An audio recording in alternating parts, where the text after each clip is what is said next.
В предыдущей серии из остатков сосны мы сделали плафоны для светильников, вырезали из бутылок стеклянные детали, поделились некоторыми нюансами для начинающих мастеров-столяров, и Татьяна рассказала про свое вязание. А сегодня мы закончим работу над светильниками, и вы увидите финальный результат.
В прошлом видео я не рассказал, чем я склеивал это стекло. Это ультрафиолетовый клей для склеивания стекла. Первые вот эти заготовки я склеивал при помощи вот такого ультрафиолетового фонарика. Но это очень долго, и там батарейки быстро садятся. И Татьяна мне заказала вот такую штуку для мастеров маникюра. То есть так сюда засовываете и сушить ногти. И вот я беру, вот так ставлю эту штучку сверху, нажимаю кнопку, все, оно теперь будет застывать. У нее стоит таймер, по-моему, на 2 минуты или на сколько. И очень удобно, ну, оно стоит себе, пожалуйста, от розетки вот работает. И я продолжаю дальше заниматься. Еще один нюанс. Вроде бы все просто. Что здесь? Нарезал стекла и склеивай между собой и вставляй гвоздики.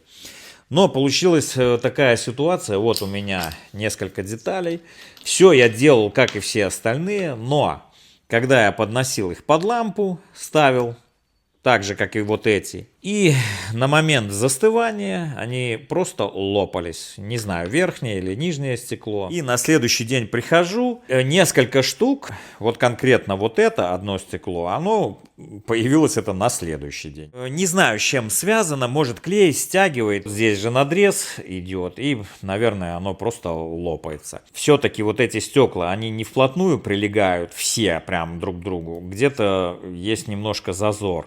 И когда там появляется клей между ними, он, наверное, когда начинает застывать быстро, и он притягивает это стекло друг к другу и где-то лопается.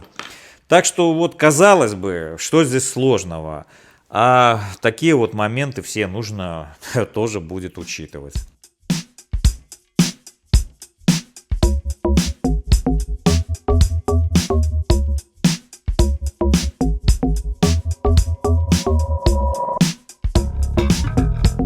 Покрываю я торцы стекла автомобильным акриловым лаком. Наносить я буду 2 слоя для того, чтобы края смотрелись как будто бы запеченная глазурь. То есть вот сейчас это первый слой, он усохнет и он таким не будет. А когда нанесется уже второй слой, то он будет смотреться вот таким кругленьким, как будто это запеченное стекло. И получится то, что нужно.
На данном этапе пути этих светильников расходятся, но пойдут они параллельно. Этот светильник мы просто покроем маслом, как вы нас просите, чтобы мы дерево не закрасили, а оставляли более натуральным. А этот мы будем декорировать так, как мы любим, в стиле «вырви глаз».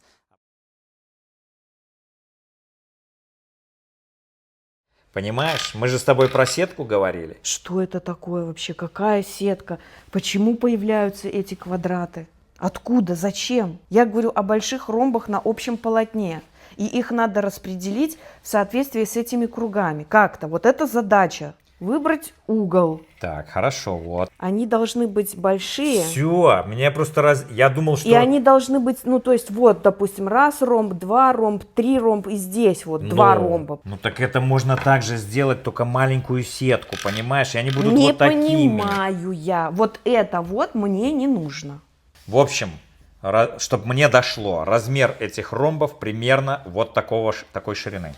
Правильно? Мы вот. сейчас говорим не про размер ромбов, а про общую концепцию. На этом полотне должны быть большого размера. Сетка. Не квадратики, а ромбы. Пусть Это они будут понимаю. Сетка, да. Ее надо распределить в соответствии с тем, как расположены вот эти вот кружочки, чтобы это было композицией. После длительных перипетий, которые остались за кадром, слушать это не надо вам. Вот так ты хотела или что? Изначально ты мне объясняла, я видел это вот так. Я не знаю теперь, что я хотела. Я думаю. Ну это будет... Ребит, понимаешь?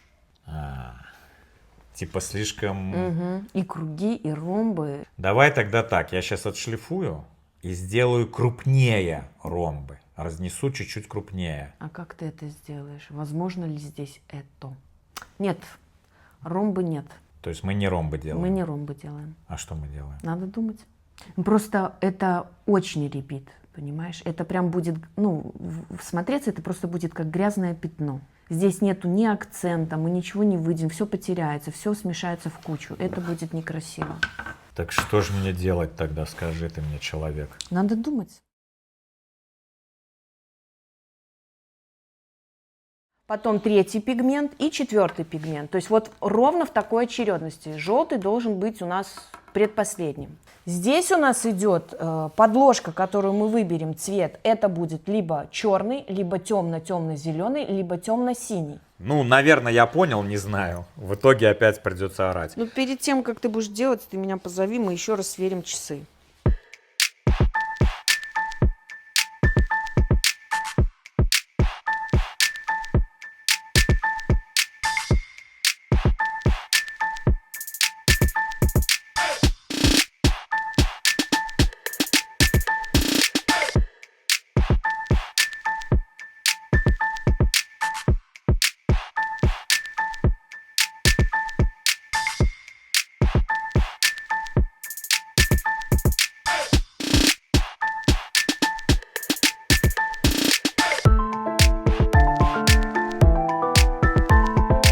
Так, смотрите, при работе с цветными маслами лучше всего наносить масло кистью, чтобы оно ложилось равномерно, потому что оно цветное, и если вы будете наносить, ну, как обычно бывает, там наливают и тряпками его так развозят, то может получиться, что у вас в одном месте будет темнее, в другом светлее. Прозрачные масла, да, там можно лить как угодно, они там, ну, вытрите, оно все равно будет одного цвета.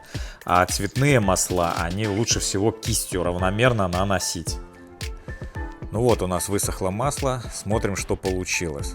В прошлом видео Татьяна сказала, что для нее самая главная проблема – это цвет, в который выкрасить вот эту сосну. И кто-то в комментариях с усмешкой ответил: самая главная проблема – цвет, ха-ха. Так вот, я сейчас объясню, в чем заключается данная проблема. Дело в том, что сосна, как ты ее не покрывай лаками, морилками, какими-то пропитками, которые в магазине продаются, это все какие-то цвета коричневые, рыжие, красные. То есть они всегда остаются какие-то рыже-красные. А нам хотелось бы, чтобы сосна имела такой более какой-то благородный оттенок. И такие масла очень большая редкость, чтобы найти, подобрать нужное масло. В магазин приходишь, ассортимент в основном практически такой рыже-коричневый, ну потому что его все покупают, а что-то такое более эксклюзивное, ну, найти практически невозможно. Вот поэтому заключается в этом вся проблема. И все-таки, я думаю, вы со мной согласитесь, здесь чего-то не хватает. А не хватает здесь лоска.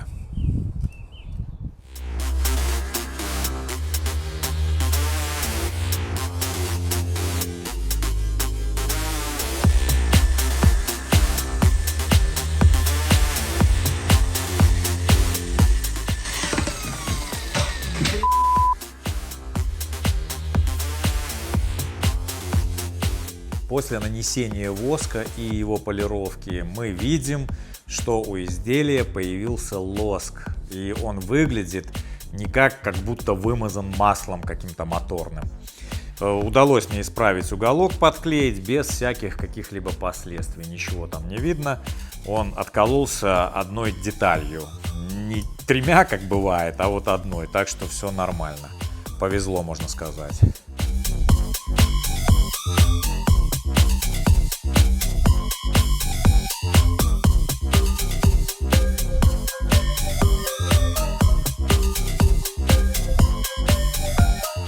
Я покрываю деталь грунтовочным слоем лака. Я использую лак для камня и кирпича. Он более жидкий и такой он впитывается быстро в поверхность. Для чего грунтовочный слой? Он поднимает весь ворс.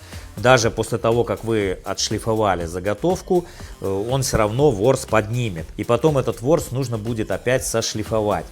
Также он пропитает волокна, мягкие волокна древесины и стабилизирует древесину. Когда вы работаете с тонкой деталью, вот примерно вот такой, она у вас отброширована, к примеру, или там склеенные щиты, их нужно покрыть не только с одной стороны лаком, но в этот же момент, как вы покрыли одну сторону, нужно обязательно покрыть и вторую сторону лаком. Для чего это нужно? Если вы покроете одну сторону лаком, а вторую оставите не покрытой, когда лак начнет засыхать, он будет стягивать вот эти волокна и заготовку очень сильно выгнет там вот в эту, допустим, сторону. А если покроете сразу же с двух сторон лаком, то тогда древесина будет более стабилизирована, она будет равномерно лак застывать и она будет ровная у вас. Если вы стремитесь в профессионалы в столярном мастерстве, то изучайте техники окраски древесины.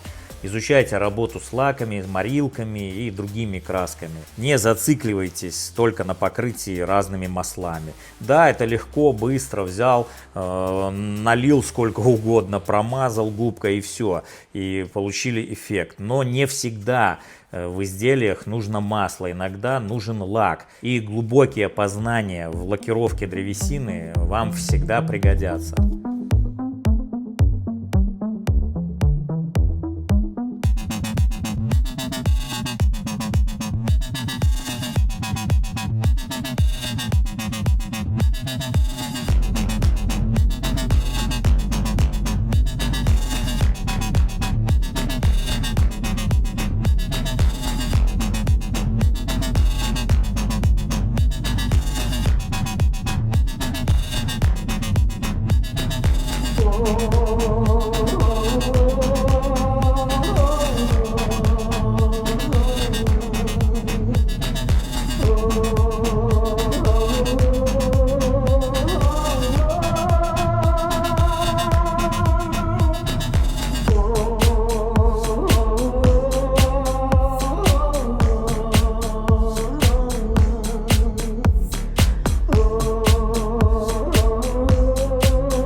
Наверняка возник вопрос, что же это за черная крошка такая?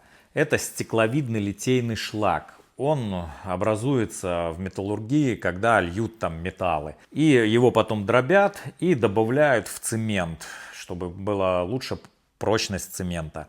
А мы его использовали в декорировании наших светильников.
Итак, друзья, мы представили вам два варианта декора этих светильников. Нам, естественно, понравились оба, потому что это наше детище, и они не могут нам не нравиться.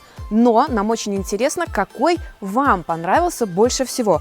Напишите, пожалуйста, об этом в комментариях, мы все прочитаем. Ну что же, друзья, спасибо большое, что вы это время провели с нами. Подписывайтесь на наш канал. И, как всегда, огромное спасибо, что вы у нас есть.